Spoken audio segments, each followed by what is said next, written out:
Ah mais si, bien sûr que c'est une secte. C'est même l'une des plus actives et mieux financées du monde occidental. On devrait appeler ça l'église de la start-up du dernier MVP. Voici les signes évidents que tu es en présence d'un culte évangéliste tech, le lavage de cerveau, dès l'onboarding. Dès ton premier jour, on t'offre une Bible, le Notion de l'entreprise, et on t'invite à une cérémonie du stand-up quotidien, où chacun récite ses intentions d'hier, d'aujourd'hui, et d'obstacles spirituels. On t'explique que le produit est révolutionnaire, même s'il fait juste du copier-coller dans un tableur. La vision est disruptive, traduction. On ne sait pas ce qu'on fait, mais on va lever des fonds. Les fondateurs sont des génies incompris, surtout par leurs utilisateurs. Le dogme du SaaS, parfait. Dans ce monde, le bug n'existe pas, ce sont des features non documentées. Tu n'as pas des clients en colère, tu as des early adopters engagés. Et tu ne perds pas des utilisateurs, tu filtres les non-croyants. Les product évangélistes sont les grands prêtres du temple Jira, qui prêchent la bonne parole des roadmaps glorieuses, même si l'API plante à chaque appel post. Ils prient que le Dieu Growth sacrifie les UX designers pour de meilleurs taux de rétention, et parlent en langues étranges. On a un churn négatif avec un NRR à 140%, praise be the pivot.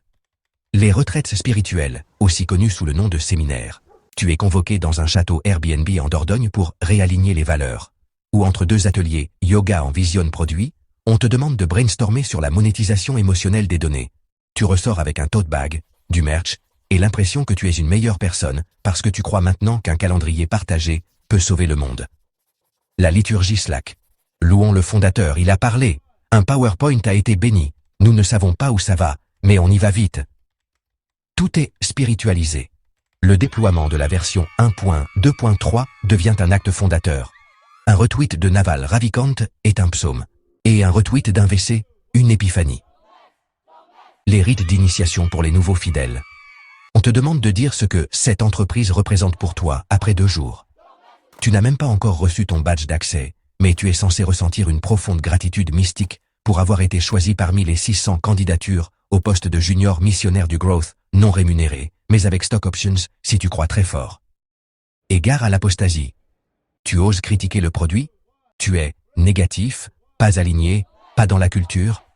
Tu refuses d'un call à 22 heures pour un debug en prod? Tu manques de passion? Tu ne vibres pas avec la mission. Tu proposes de penser à l'accessibilité? On itérera là-dessus au moment de notre Series D. Conclusion, oui. Le product évangéliste, c'est le prêcheur du vide, le gourou des bugs sacrés, le chantre de la foi aveugle en des produits qui n'ont de divin que le pitch. Et comme toute secte, elle ne te demande pas ton âme tout de suite. Juste un peu de temps, un peu de foi, et toutes tes soirées.